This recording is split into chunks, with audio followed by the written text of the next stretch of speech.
Hey, it's Chronologically Gaming, the only channel that's perpetually retro because we're playing every video game in order of release. The only place you can find someone live streaming video games 50 years old. Welcome everyone to March 1982.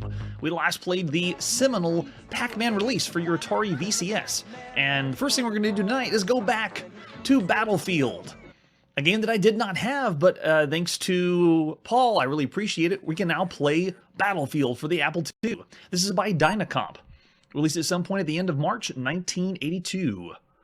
Don't hold your breath though. Battlefield is definitely strategy and is definitely menu based and it is text only. So I'll just give you a little brief intro of what Battlefield is. Let's push R to run Battlefield. Interesting set of options right off the get-go. This game reminds me of something we'd be playing on a mainframe system in about 65, maybe 1970.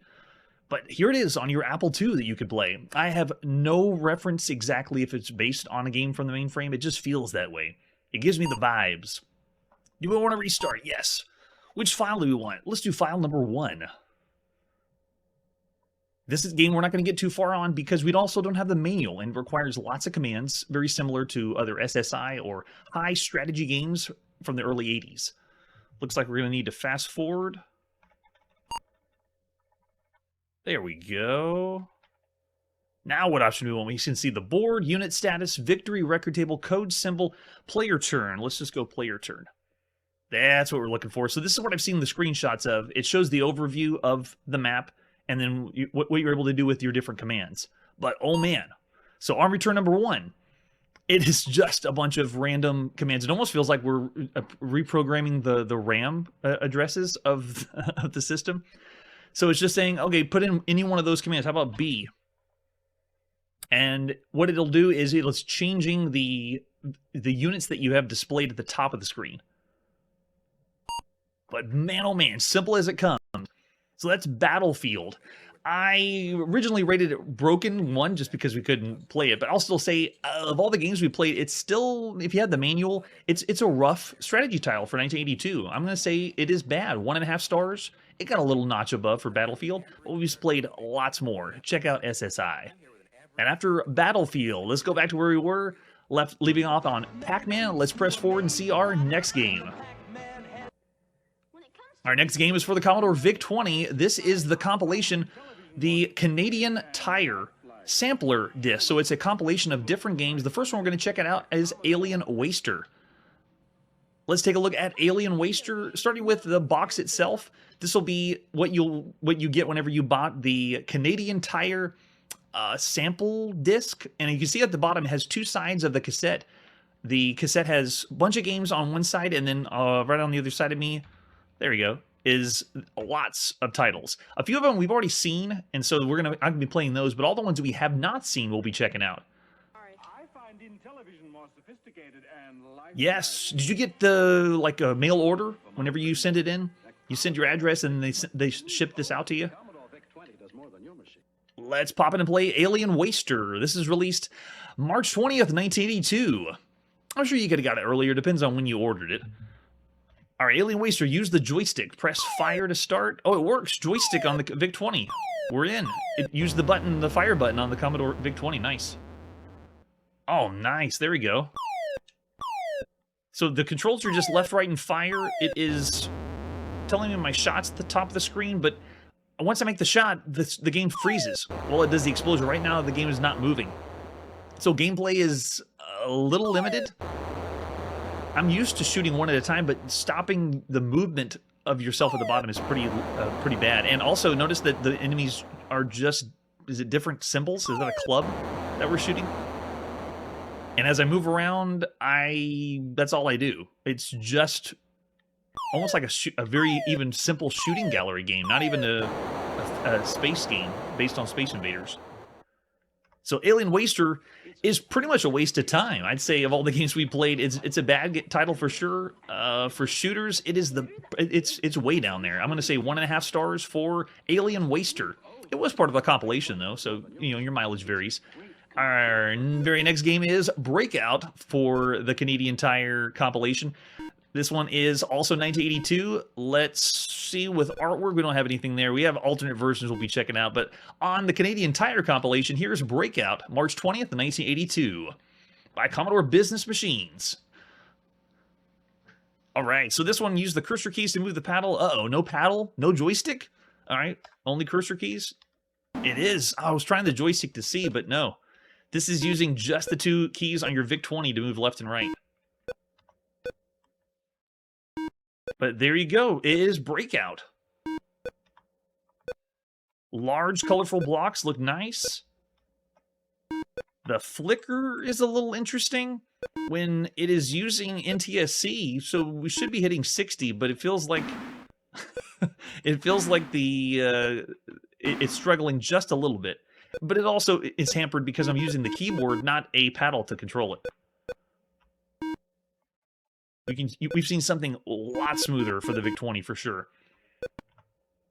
All right, so there's the Breakout, but that's not all. I also have included other Breakout titles for the VIC-20, including the one that was a type-in game on Compute. So we're going to be playing just a quick snippet of all the other Breakouts you could have seen on the Commodore VIC-20, if they were just called Breakout. So majestic sound, here we go. Welcome to Breakout. Do you want a difficult, average, or easy game? Now this one actually uses paddle.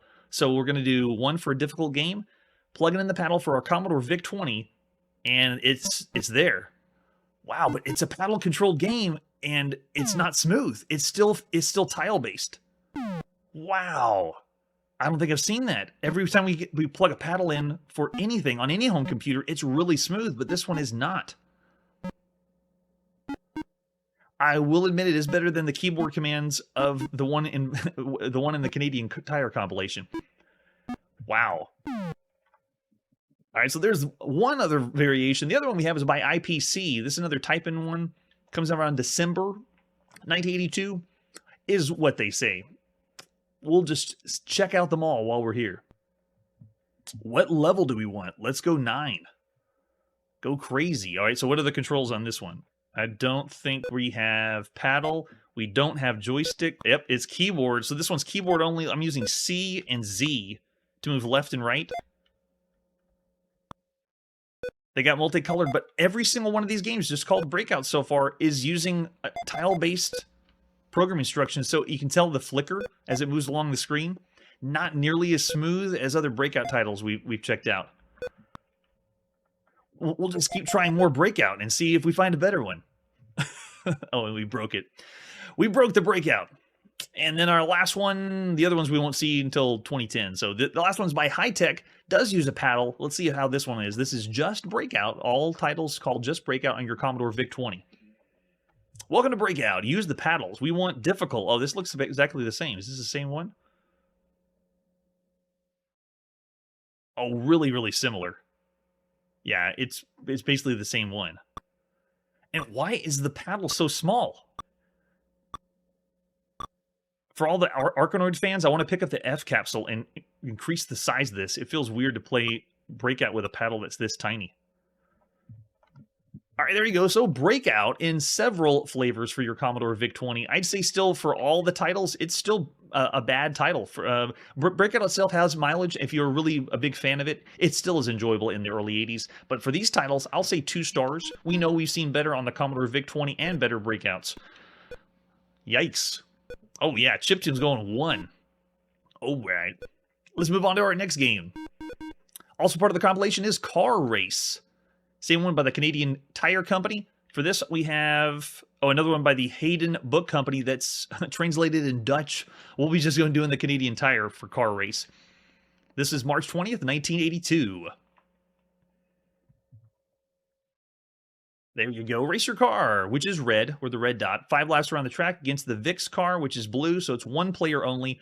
Steer with the joystick. Use the fire button to go faster. Press any key. Joystick doesn't respond. Okay, let's go. Fire to start. All right, so I am the red car competing against the blue car. This is really reminiscent of playing a racing game on the RCA Studio 2 home console that came out around the same time as the Fairchild and the Atari. This is kind of what it feels like. I'd say the track is a little bit more advanced, but it's using absolute controls, which is kind of weird. So whenever I move the joystick up, it goes up. When I go to the right, it goes right. So it feels more not like I'm doing a car racing game. It feels like I'm just steering a dot or manipulating a dot and moving it around a racetrack. So racing game is a little stretch. I wouldn't call it that. Still slightly enjoyable, but it's only one player, not a two-player game. So because of that, I'm going to still go 2 stars. It is bad. We played much better. So there you go. There's Car Race. Let's press forward and see the next one.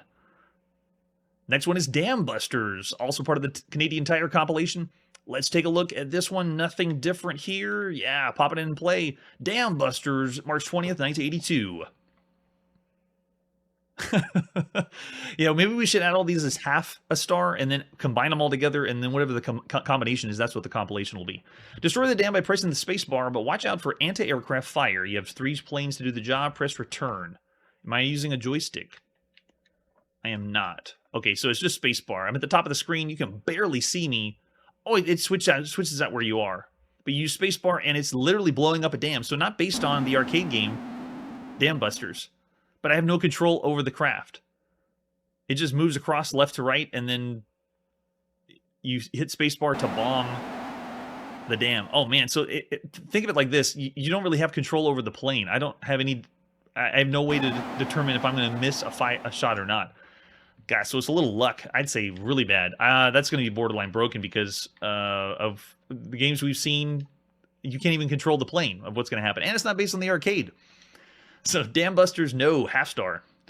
And the next one is Depth Charge, part of the Canadian Tire compilation. Let's take a look at Depth Charge. Nothing different here. Pop it in and play some Depth Charge. Some of these games, if it's all part of the compilation, you might say it's worth the money, but it's better than other ones we've seen so far. What are the instructions? You have 4 minutes to fire depth charges by pressing keys 3, 4, 5, and 6, depending on the depth of the sub. You can fire up to 3 charges per sub. You get 10 points per sub hit and negative 10 per miss. Oh, so aiming counts. Okay, let's go. So 3. Okay, so you use the number pad. Oh man, so graphic-wise, you're the line, which looks like a paddle from Pong. And depending on what depth you want, like let's try 6, you have to time it and push the number for how deep it's going to go. 6 is about right there, so that means what? Next one comes by, it'll be 5. Oh, maybe I should have done 6. Yep, should have done 6 on that one. Very tricky, but based on what we've seen in the arcades in the 70s.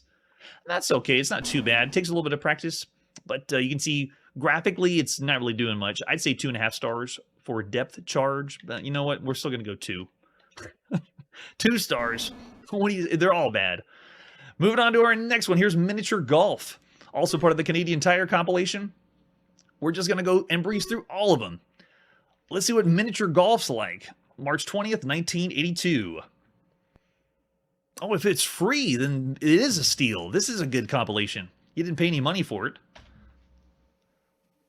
So here's Miniature Golf. I want to see how they do this. So if you look over right above my shoulder here, you have to put in numbers based on what direction it is. So if I say 12, the ball's going to go straight up. Here, I'll show you. Hit enter, and then ask what strength you want, like number 9. It'll go really hard. Now watch. It goes straight up, 9 strength, and it's going to just bounce around a little bit. So you have to, you don't use the joystick at all, which is a shame again for the VIC-20. You put in the numbers as a coordinates. It's going to bounce a lot probably because I did strength 9. And you got to get it over to the hole on the other side. And I believe this is still only 1 player. So if I do number 3 for direction, it's going to go straight across. So let's do 3.5 and see that with 9 strength. Let's see if it just goes down a tad bit. There we go. Bounce off the side. Oh, nope, it's going to bounce off this side. And if I did strength of 9, it comes all the way back to the other end. So you have to really understand how much power you're putting into it.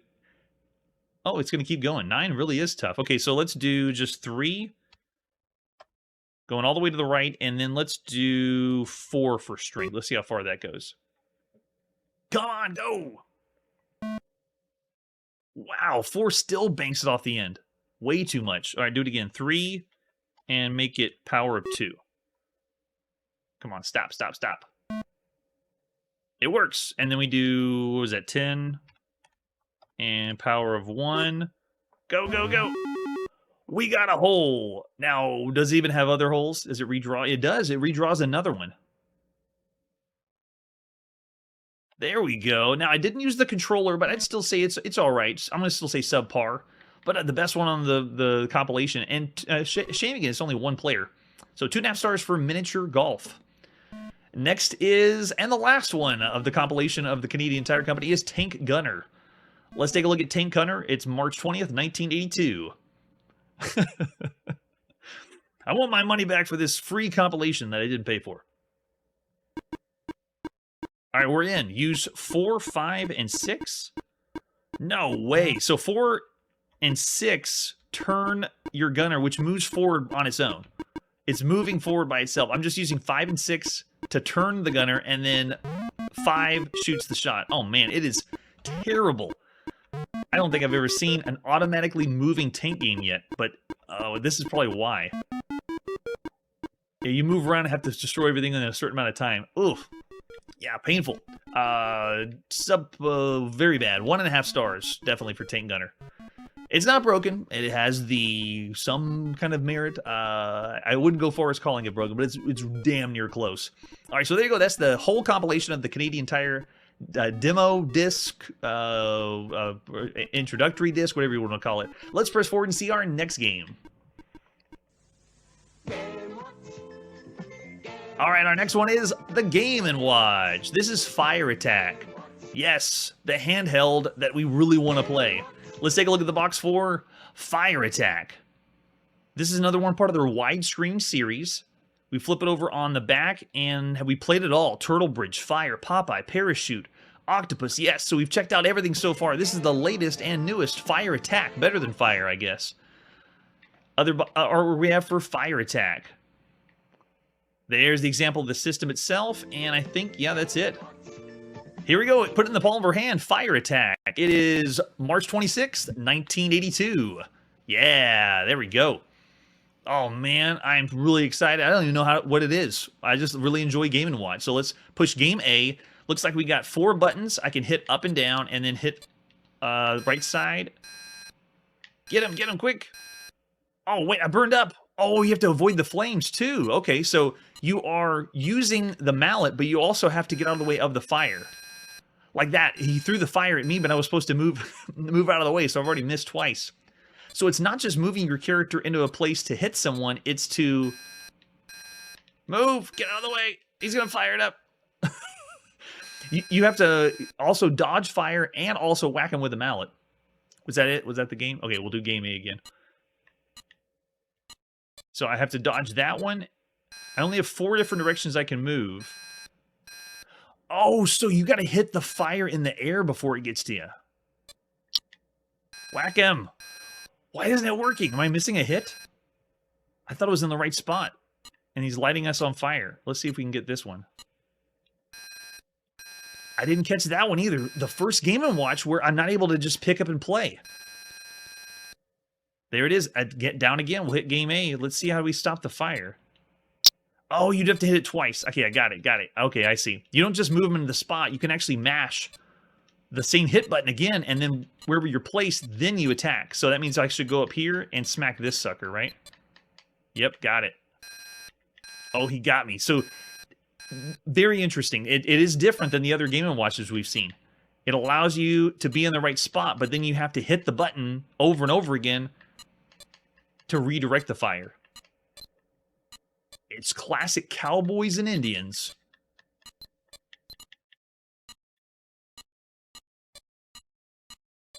And I'd say a little bit more intuitive, slightly more intuitive than the other ones, because you're not just moving to the spot. You actually can mash the button. Oh, see, and I wasn't fast enough for that guy. And he burned down the fort. I played a few of the original Game & Watches, but never heard of Fire Attack. The first Game & Watches that ever were released was, well, one of them was Fire, and this one, I wasn't familiar with this one. So there you go. There's Fire Attack for the Nintendo Game & Watch. Oh, Nintendo, what a cool company. They make Donkey Kong. They're up to something. They got to be doing something right. I believe at this point they are building, manufacturing, and preparing for a home console release. I'm very excited for that home console in Japan. So of all the games we've seen on the handheld, I'd say 3.5 or 4 stars for Fire Attack. We didn't even see game B, but every time it's usually the harder level of difficulty. But I'll go, because of the difference in gameplay and you're pushing the button more than one time to actually see the mallet move, I'll say 4 stars for a handheld. Yeah. Fire attack. Oh, that's right. The forward smash. All right, let's move on to our next game. It's now time for the Apple II, and this is Calc-Man. That's right, Calc-Man. We have no box for this one, just a few screenshots of the game itself, so let's pop in and play some Calc-Man. It's right at the end of March 1982 when Calc-Man was released. They don't make consoles yet. A sample of Soft Disk Magazette. This is Calc-Man by Dan Tobias, and this is great. Please do allow your friends to make copies, and they did. Hit spacebar. The very first video game that ever says you have the right to make copies. Calc-Man, plus a sneak peek at Soft Disk. Let's look at the cover. The Calc-Man cover, whatever that is. One picture is worth 1,000 words. Yeah, but I could display 1,000 words while you're loading one picture. Pretty funny for 1982. And there it is. Calc-Man Fever. Catch it. So Calc-Man's a Pac-Man clone. You can see it was on a soft disk, at least first released. Okay, let's play it. Hit number 2 to play some Calc-Man on the Apple II. Please pirate soft disk software. That's nice. I'm glad they did, because there's lots of games that weren't pirated and we didn't get them. The author of Planet of the Robots and Smirk now goes totally insane with Calc-Man by Daniel Tobias. Way to go, Daniel. March 1982. Conjunction with blah, blah, blah, blah, blah. Instructions. Yes, this program is the answer to the age-old riddle. What do you get when you cross the most popular arcade game with the most popular piece of business software? I'm sure you're dying to see what the answer is, so I won't keep you too long. You move the cursor back and forth with the arrows to switch from going back and forth to going up and down. Hit the space bar, hit it again to go back and forth. The negative numbers are chasing you, but after you land on a 50, you can eat them for a while. You figure out the rest of the rules yourself. I don't have time to waste explaining it to you. Thank you. That is a great intro. That's got to be up there with the Bob Ross intro.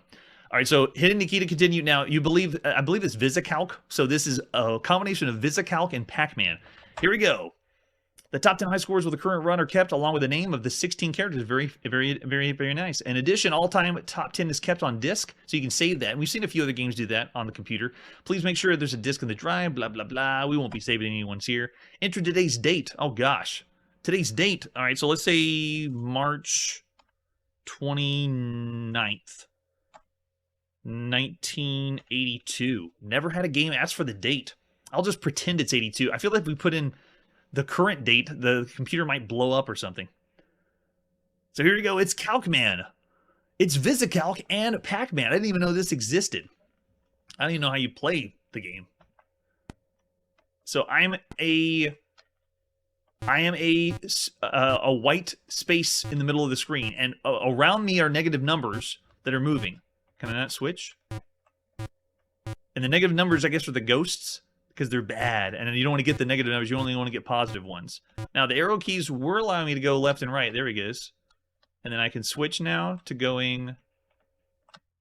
But I'm not really playing as Pac-Man. I'm playing as a white disc. Almost like it looks like a paddle on the screen. So the ghosts are negative numbers. This is the most bizarre game ever. It is a mixture between an application and an arcade game. It is borderline arcade game. I can't even believe what I'm seeing. All right, so move to the... No, come on, get out of the way. You pick up the numbers. There it is. Okay, I get it now. Because you only can move one direction at a time. And the only movement is the left and right cursor keys. Oh, I picked up a 50. Does that mean something else happened? So it feels like this is the game that should be hidden in Visicalc if it wasn't already. Yeah, it's like Excel Pac-Man from 1982. All right, as far as I'll go, that's really funny. And it even had, when you pick up the 50 points, it turned into a power mode, like a power pellet. Oh, man, that's a rough one. Okay, so anyone in chat wants to throw that out. Would you consider that a bad game? Or would that be considered around average for what you see in 1982? Maybe if you were really into Visicalc and you were bored, you may want to bump it up ahead of 2.5 stars. Because we've seen tons of Pac-Man clones. I would give it for originality and funny It's pretty, oh, you'd say bad? I'll go 2 stars because I like the originality of, it's still bad, but it's very interesting to mix application and Pac-Man. You go you. Here we go. Let's see where we're going now. All right, how deep does the video game rabbit hole go? This is the deepest of the deep. This is almost lost. I wasn't even aware this existed. Thanks to Chiptune, he reached out to me and said, have you played Yosaku? And I said, well, we played the cassette Epoch version in Japan, the console in Japan, but we really couldn't play it because the game is cannot be emulated and you cannot actually run the game. But he wasn't referring to Yosaku. He was referring to the one in the arcade. But the one he was referring to the arcade was not this one. I found out that there is a game called Yosaku that is one of the rarest arcade games of all time, released in 1979, and I didn't want to miss it, so ignore the dates. This is one of the very first games by SNK, Shin Nihon Kikaku. And SNK made this game called Yosaku, and then later on the Epoch Cassette Vision, the console that was in Japan, they did an unauthorized release of this game on the Cassette Vision, which we couldn't play either. But this is one of the rarest arcade games you could ever see in Japan. And well, of course, you got to pretend we're going back to 1979 now. But very rare treat. All we have is a few screenshots. I found the advertisement flyer. And this gets mixed up with the other one that's able to be played on MAME. This one is not able to be played, and no PCB or dump is known. People speculate there's only 5 systems out there. So if you got it, let me know and we'll play it. But here we go. This is the advertising flyer for just Yosaku. And you can see on the bottom right corner examples of the screenshot. I found some video footage for it that was playing on the left side of the screen from some Japanese websites. But, oh man, it's rare. If you flip it over on the back of the advertising flyer, we've played Sasuke vs. Commander and Safari Rally or Rari. And then at the bottom is Yosaku, and there it is. And we've seen this advertisement flyer, but I didn't put the two together and realize that Yosaku, the original, was Japanese. Yes, Chiptune, there's another one. This one's the older one, and it is the more rare one. So if you look over on the left side, I found some game footage. It is a lumberjack that you're playing, chopping down trees in the arcade. So for the basis of it's 1979 and you're playing a very unique game, that, by the way, was copied more than once besides Epoch. So SNK didn't get any royalties for the idea. But I'll still give this one, for 1979, about 3 stars. Pretty average for the time. Yes, SNK, or just called Shin Nihon Kikaku at the time. And now, after that, because of founding this game, our very next game is also in the arcade. This is Yosaku to Donbei. So this is the game that you are able to play and is more popular than the original Yosaku game. So this is basically shooting crows. Let's take a look at the artwork for Yosaku to Donbei. Again in Japan, this one is by World Wing. If you look in the top left corner, it gives you an example of a screenshot that's terrible in the top right corner. But awesome anime, hilarious. You're playing as a gunman trying to shoot the crows down while someone is, again, chopping the tree down. So it's like the game that came after Yosaku. They saw a lumberjack. They made a lumberjack in the game, but you're actually going to shoot the crows at the top of the screen. And you can see you can even score up to 99,999. So pretend we're going back to 1979 for this one. The controls are very similar to Space Invaders. It even sounds a lot like Space Invaders. And the other versions, we have 2 different ones. We're actually going to play both, just to give you a heads up. So this is Yosaku to Donbei. Don't look at the release date. It's actually 1979, October 1979, by World Wing. Here we go. So we're going even further back in time to a game that I didn't even realize I had missed. Thank you so much, Chiptune, for the heads up. So attract mode's hitting us up. Let's go yen in, and then push start. 1 or 2 players. And this first one we're going to play is only in Japanese. Or I should say that the text is in English, but only in black and white. But notice that they mix the game up. If I move myself to the side, the logo they have in the bottom right corner for the overlay of this game is the original Yosaku, not this one. This is a different logo. So even they were confused because of the 2 different games. You think it'd be easy playing every single video game, but no. Japan's got to muck it up and make it as confusing as hell. So lots of vibes there with Space Invaders. I love whenever you die, just fall totally flat. And then there is another one that they have included, which has the plexiglass overlay, so it gives you a little bit of color, but very similar to Space Invaders. And so rare, too. All right, we'll move back to that side. All right, putting the coin in and pushing start. There you go. Exact same game. Just this would be what it would look like in the arcades, closer to it if you had the overlay. Kind of like Space Invaders. It was originally black and white only.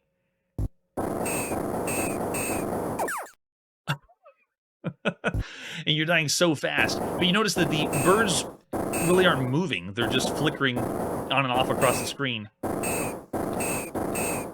But anytime you get to kill birds in a video game, I'm all for it. With all the video games coming up with birds are going to be the detriment to the gameplay. It feels great. So there you go. There's Yosaku to Donbei, not to be confused with just Yosaku. So of all the games we've seen up to this point, if it was 1979, this is October, I'd still say this one is pretty typical, ripping off Space Invaders, but plays okay. I'll say about 3 stars for Yosaku to Donbei. Yeah, even further. You see what you did to me, Chiptune? You made me go even deeper. All right, with that, let's press forward and see our next game. We're back in 1982, and this is Amazing for the TRS-80 color computer. Will it be amazing? We have no box, just a few screenshots. Let's pop it and play Amazing. Our first release that came out at some point in March 1982. This one we're going to be running in BASIC. Amazing. That did sound exactly the same. I will give props to the original Yosaku, though, on the sound of the mallet or axe hitting the tree sounds really good. Okay, what degree of difficulty do we want? Let's go big. Let's go 9. We're making it hard. And we're going to speed this up. Amazing is another 3D maze game. So we're going up at 600% faster to get the maze to build. We've already seen 10 to 20 games that do this. The game boots up, and it's a traditional maze game, but it doesn't take place from this perspective. You do have to know the commands on the right side, map, compass, left, right, forward, back, and then you make your way around the maze from a first-person perspective. Or, as they said in 1982, we saw a couple times, they didn't call it first-person, they called it seeing the game through the eyes as if you were... now I remember. Now I forget what it was. It was like seeing the game through the eyes as if you were there. They didn't say first person. Okay, so we begin here. If we go F to move forward, we'll move forward, and we just creep along. The very beginning of 1982, we saw Monster Chase on the ZX81. They gave you the goal. I'm going to turn right. They gave you the goal of the monsters coming after you. And I would say that's the clincher. That's what made that game better. Or even we've had games that have a shooting mechanic from this perspective. So this one is just make yourself to the end of the maze. So is it amazing? It's amazing because it's taking this viewpoint, but it's not really amazing with the content. All right, so I think we're going to a dead end here. Oh, we're not. Okay, we'll keep going. It still feels like a dead end. There's no way this would be... And it feels like I'm failing, because every time I move, it sounds like a siren. Let's go left. Oh, it's not a dead end at all. Yes. Maybe we did go the right way. As the maze was building, you'd have to memorize the floor plan. So there you go. That is amazing. For the TRS-80 color computer, I would still say it's around the average range for all the games we've seen up to this point. Slower, but the perspective going in a maze from this view is pretty cool. It's taking the Pac-Man idea or the maze craze game, just flipping on its head. But because of the slower pace and because there's not an objective except get to the end, I'll say 2.5 stars. For amazing. Oh, nice. All right, so let's press forward and see our next game. We're next on the Atari home computer. This is Andromeda. Let's see what Andromeda is all about, starting with the box. Andromeda. Oh, Gabelli software, nice. Looks like it's by Solitaire Group, and artwork looks very cool. maybe in the belly of a animal or a human body, I guess. Let's flip it over on the back. Oh, there's nothing on the back. What other artwork do we have for Andromeda? This is the 5 1/4 floppy disk and a screenshot. So a little lacking, but we do have the manual. Let's see what Andromeda is all about. Assembly, 24K memory needed for this one. We'll be playing on the Atari 800. We shelled out the big bucks. Andromeda cell has entered a multicellular organism. We don't know which one. You control the actions of this cell and attempt to keep it alive as long as possible. Andromeda can move anywhere inside the organism, but its progress is slowed if you attempt to penetrate the walls of the blood vessels. Andromeda must destroy cells to gain strength to keep moving and enable it to grow in size. In the enlarged state, Andromeda can even destroy attacking antibodies, but this state only lasts for a short time. If the antibodies come in contact with Andromeda, when Andromeda is normal size, then Andromeda will be destroyed. We're playing as... What are we? Are we a cell? Or are we like a miniature ship? The fatty cells which take up the bulk of the organism will regenerate slowly, while blood cells will regenerate quite rapidly. The other cells making up the remainder of the organism are impervious to Andromeda's attacks. If you use the blood system, you can prolong Andromeda's life, and remember, as Andromeda weakens, it slows down. When it's too weak, it cannot move at all. There are 7 different levels of play. Level 1, the lowest, is the easiest one. 7 is the hardest. As levels increase, antibodies will appear more quickly and move much more rapidly. At higher levels, Andromeda stays in its enlarged state for longer periods of time. I am intrigued. Very interesting. This is going a straight arcade-style game of inside of a human body. We did play the other one, which was slightly educational. It had more medical terms and so forth, but this one looks like we're going to get more playing in the arcade. We got the break key, pauses the game. By the way, it would be like escape now. So the Atari 800 had a pause key, and whenever the Atari 5200 comes out, which is the same architecture as the Atari 800, they boast that you have a game where you can press the pause key in the middle of the game, and that makes it so cool, or new. Option selects the antibody level, and then start begins the game. And there we go. We got the fat cell, blood cell, mutant cell, and then antibodies. The sparkle, I didn't think that was a real antibody. Okay, yeah, definitely not using a medical book here. Globule, swimmer, and cyclone. And that's it. That's all we have for the manual. Now, by manual, it's just the leaflet after you open the sleeve, because this wasn't a real box. It was like something that would be the size of a manila folder, and then it would be the sleeve inside. All right, for other versions, we just have an alternate release. It's time to play some Andromeda. At some point in March 1982, by Solitaire Group, but published by Gabelli Software. So let's see what Solitaire Group has. Believe we haven't seen anything by Solitaire Group. There we go. Hey, we get music. This is by Jamie Cummings. Way to go, Jamie.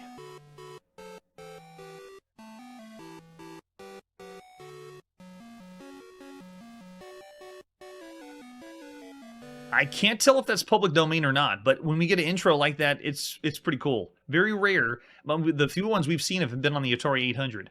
Okay, so we want to do levels. Oh, we need option, right? Oh, cool. So when you switch the level of difficulty, it changes the color of the whole game, which is nice. We'll go on the first level, and let's go. Okay, so we're in. I still don't know what I am, but I know I'm in an organism, and I'm destroying the cells here. On the bottom left side, the manual didn't explain what low and high mean, or the H, but hey, it scrolls. Wow. And I only have the one button on the big red button is what I'm using. I'm holding it down and just bumping into the cells right now. So there's no fire. And I don't know if I can attack, but it looks like those are the blood vessels on the right side. But look at this free scrolling game. Oh, I'm getting larger.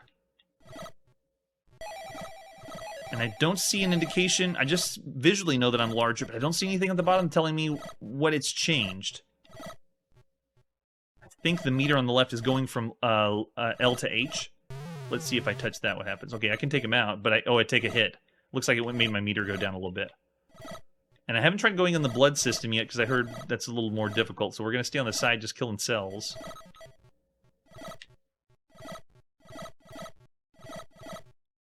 And we do have on the edge of the screen... Okay, not as big anymore. Let's see.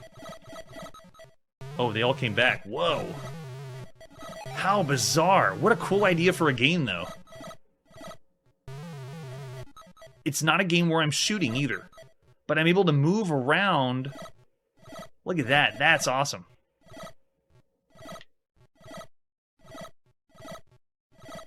Very unique, very different. You can't call this a shooter because I'm not shooting, and I'm trying different things with my Atari joystick, but it's essentially I can move across the cells, but when I hold the red button down, then it starts to destroy the cells.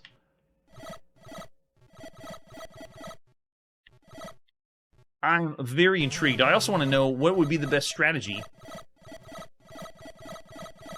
to move... Oh, wait, can I go through? I can, so I can kill the... You can break yourself inside the blood vessel, but the cells regenerate really rapidly.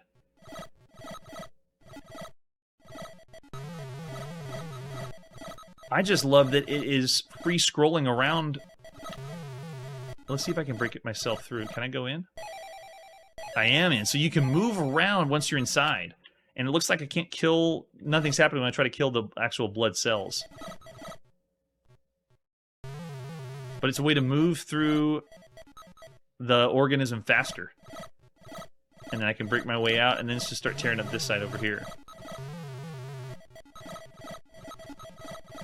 Alright, so every time I get hit, the meter at the bottom of the left of the screen is going further. So it looks like that's my danger meter.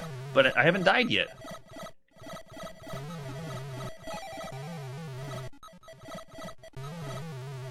I actually want to see what happens if I can die. I become too powerful eating cells. Which makes me wonder, do I need to be avoiding all the enemies on the screen or not? I just saw your comment, Chiptune.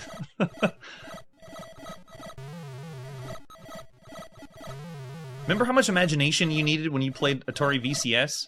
That's what it feels like here. If someone just showed up on the live stream right now and didn't know what we were doing, they had no idea that these were cells or that we're in a human, an organism's body. We just have to make our imagination up. Yeah, it's going farther and farther, but I still haven't died. I'm just gonna keep getting hit and see what happens. But I'm racking up the points. I'm doing something right if I'm getting the high score. Let's go, let's go.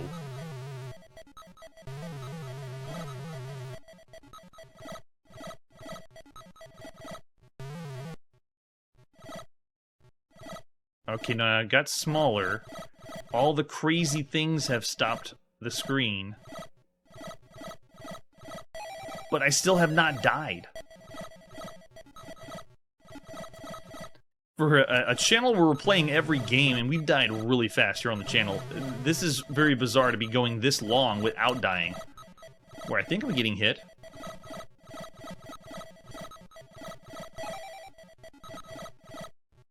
I'm just going to purposely bump into enemies to see what it does.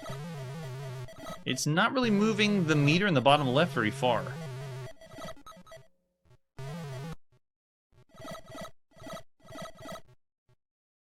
Oh, okay, if you look in the center, I just lost one circle of disc, or maybe a life?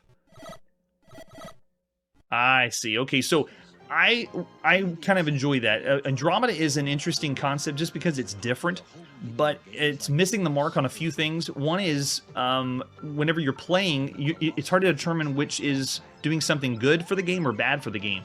And also, you don't know which one is lives or with the L and H meter, and we haven't even read the manual. So I'd say Andromeda is an interesting take, but I do want to play more and understand more.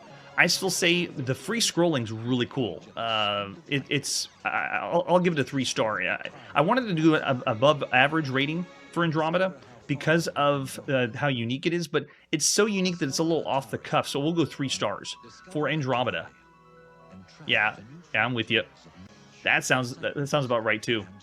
All right, so with that, let's press forward and see our next game.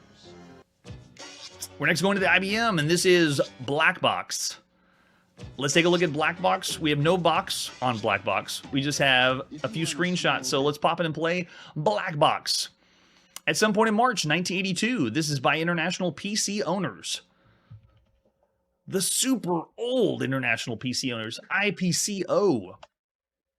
Random number seed. Okay, we've seen this before. We just pick any random number because it's different every time. Do you want instructions? Yeah. The Black Box game is an 8x8 square in which several atoms are hidden.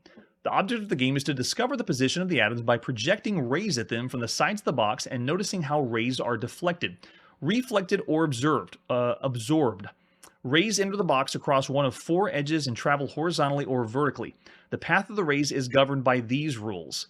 Rays that strike an atom directly are absorbed. Rays that come within 1 square of an atom are a diagonal direction, reflected 90 degrees. Rays aimed between 2 atoms 1 square apart are reflected. Okay, so this is a puzzle game. I don't know for sure if this was on a tabletop first, but the concept is something similar than what we've seen before. The worst seed is 30. We'll see what happens when we actually play the game. The game is quite interesting with 4 or 5 atoms, but soon gets out of hand when more than that are used. Okay.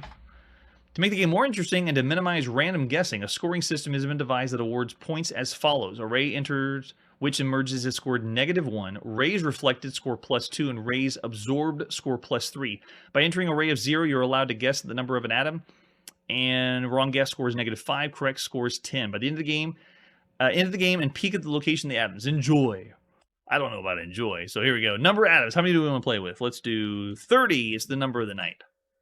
Enter the ray number. So if I do 11, it says it was absorbed. We got a score of 3. Is everyone following the game yet?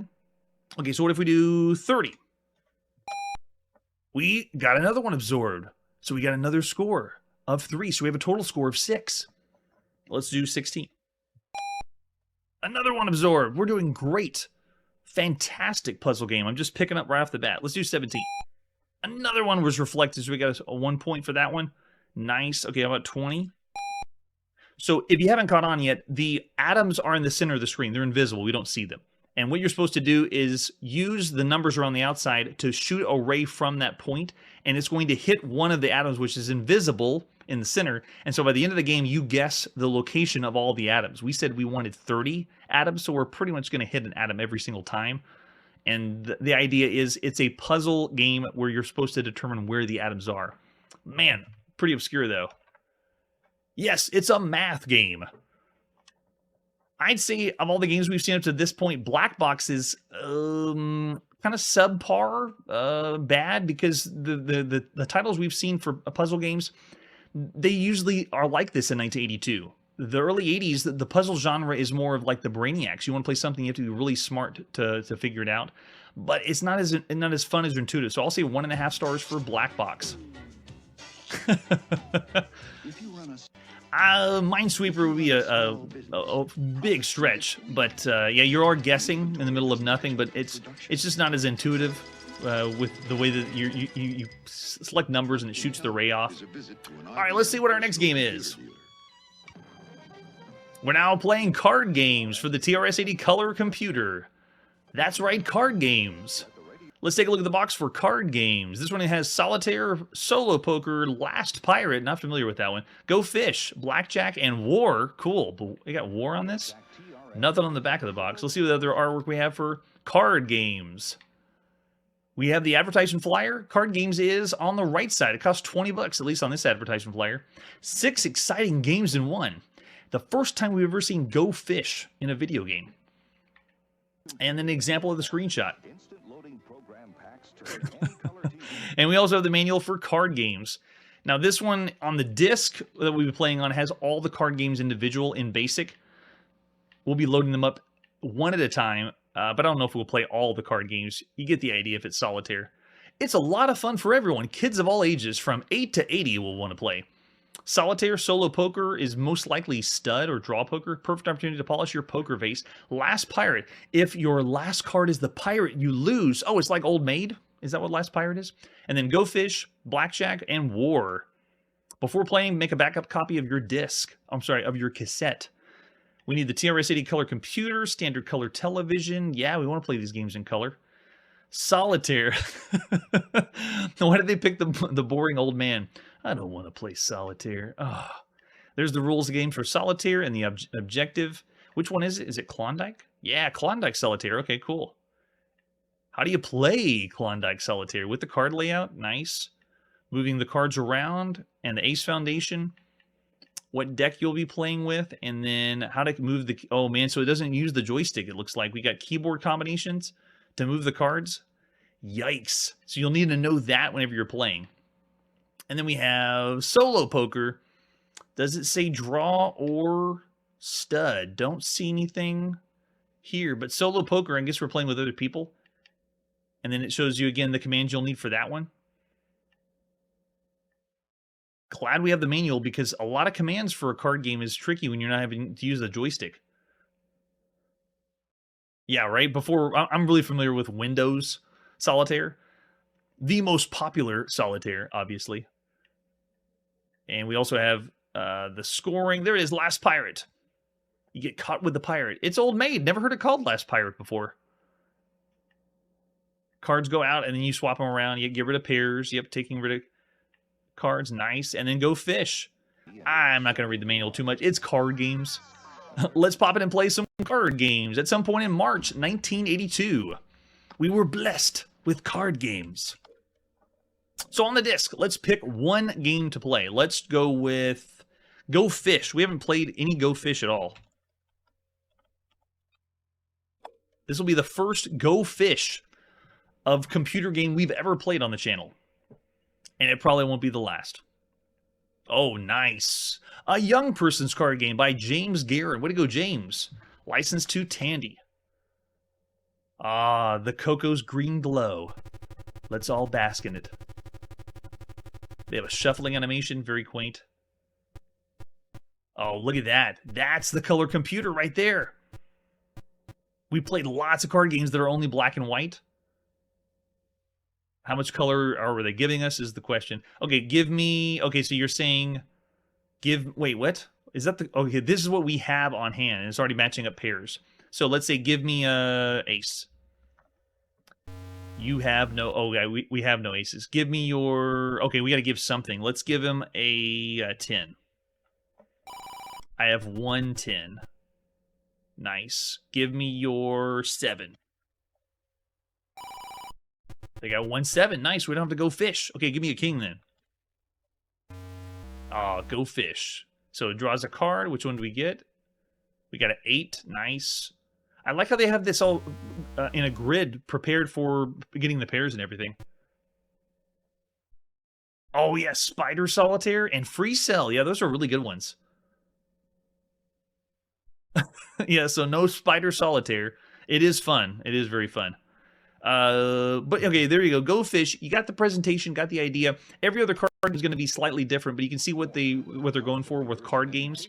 We won't sample every single one, but I'd still say for the time, if you want to play card games, this is a great pack. Very well done. I'm going to say 3.5 stars for card games. Of all the games we played tonight, the best game so far, card games on the Coco. Let's press forward to see our next game. All right, by popular demand, this is Color Computer Dancing Devil. Based on the original TRS-80 Dancing Demon, which I wasn't able to get a copy of. And because I was considering it application software, not really a video game. But just for fun, here's Dancing Devil. All we have is the advertisement flyer for it. This is by Tom Mix Software. Over in the bottom left, it costs 15 bucks. Here's a demon of a deal. Watch him dance to program routines or program your own music and dance steps. Youngsters and adults alike love him. They love the devil. Everyone play. Let's pop in and play The Dancing Devil at some point in March 1982. This one still is kind of like application software because you're just putting in a program for what you want the devil to do. At first, I thought this was a music or rhythm game, but no, it is not.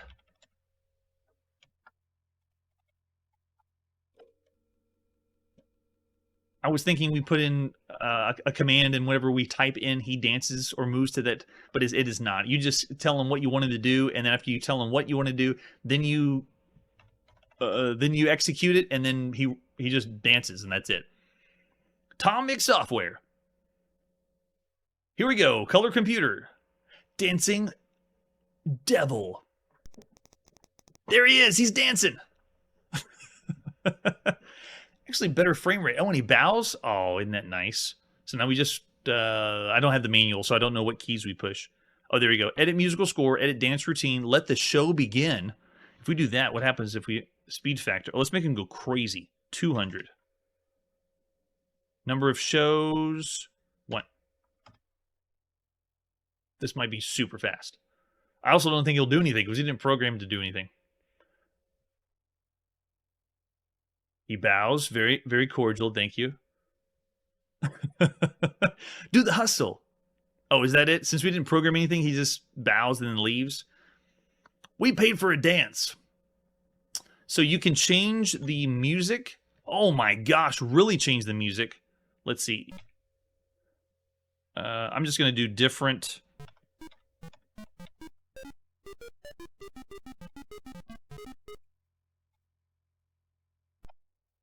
And dance routine. Let's. Oh, wow. Okay, so you just type in. What is this? @ symbol. Okay, so you just do different commands to type in. So I'm just going to go crazy and see what he does. There you go. There you go. Go and go. Got it. All right, now let the show begin. 2. No, I want 1 show. So you can see it's really not a game. I'm not playing a game. So he's just randomly going to move and dance. But where's the music? Okay, we get some tunes.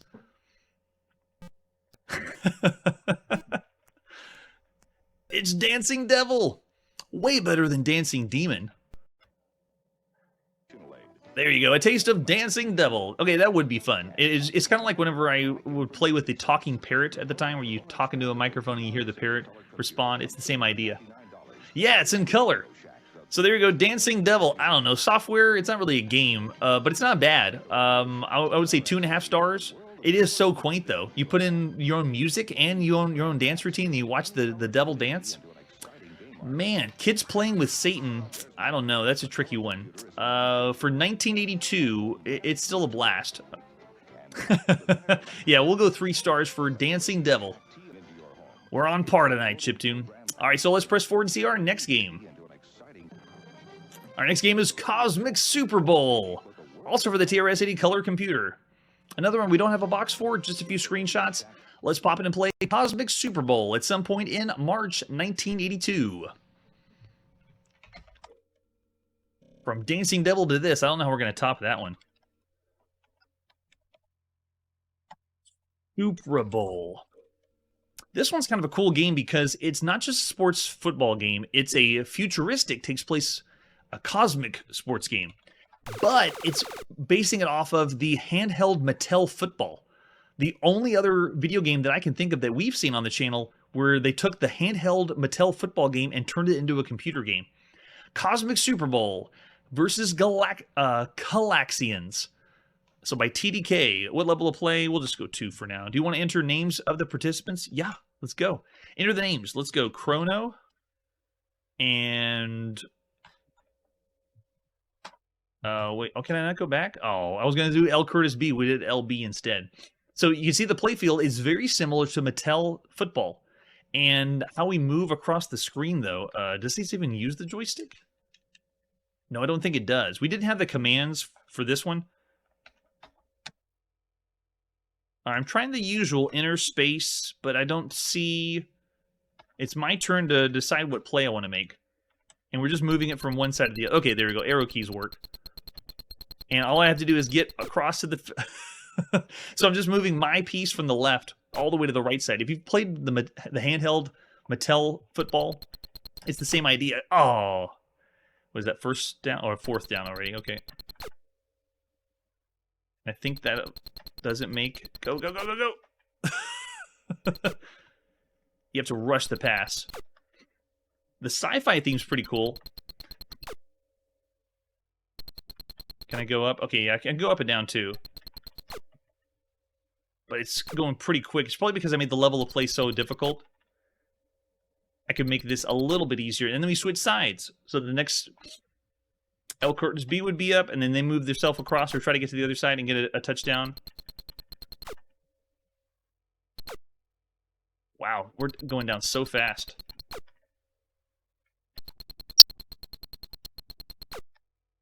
Oh, they got me. It's not really like playing football, though. If you played the Mattel handheld, it's similar to that, where there's a bunch of lights on the screen. It was only single lights that you were representing the players. And here we go, we have just sci-fi characters for it. Yeah, it's way too hard. We're getting smashed. So we could lower the difficulty, but you get the idea. You're trying to just move from one side to the other. There's no kicking, there's no real sports stats that you would need. It's very much like an arcade game and very similar to the handheld. Very first, we've seen a handheld iteration transferred back to a computer, which is kind of cool. Of all the games we've seen to this point, it's all right. It's depending on the difficulty, your mileage varies. But playing 2 people alternating, I'd say it's still around 2.5 maybe. I'll say 2 stars. It's right between is it bad or is it an average game. But there you go. There's Cosmic Superbowl. You're with me too. Thank you, thank you. All right, so that's where we put our video game playing on pause. We are now beginning all the games that are played at some point in March 1982. That's it for today, and like I always say, nothing can stop Atari. Hey everybody, thanks for checking out the channel and joining me on my quest to play every single video game in order of release. We'll be streaming live every weekday at 9 p.m. Central, so join us and let us know if we missed any games along the way. This video would not be possible without Launchbox, RetroArch, and MAME. Tell all your friends there's some crazy guy named Chronologically Gaming trying to play every single video game. We have links down below that'll send you to places like our Discord and Patreon, and one that says all the video games we've ever played. If you go there, it's a list of everything, and you can click right to the game you want to see. Chronologically Gaming is the name to look for. We are perpetually retro, and we will catch you next time.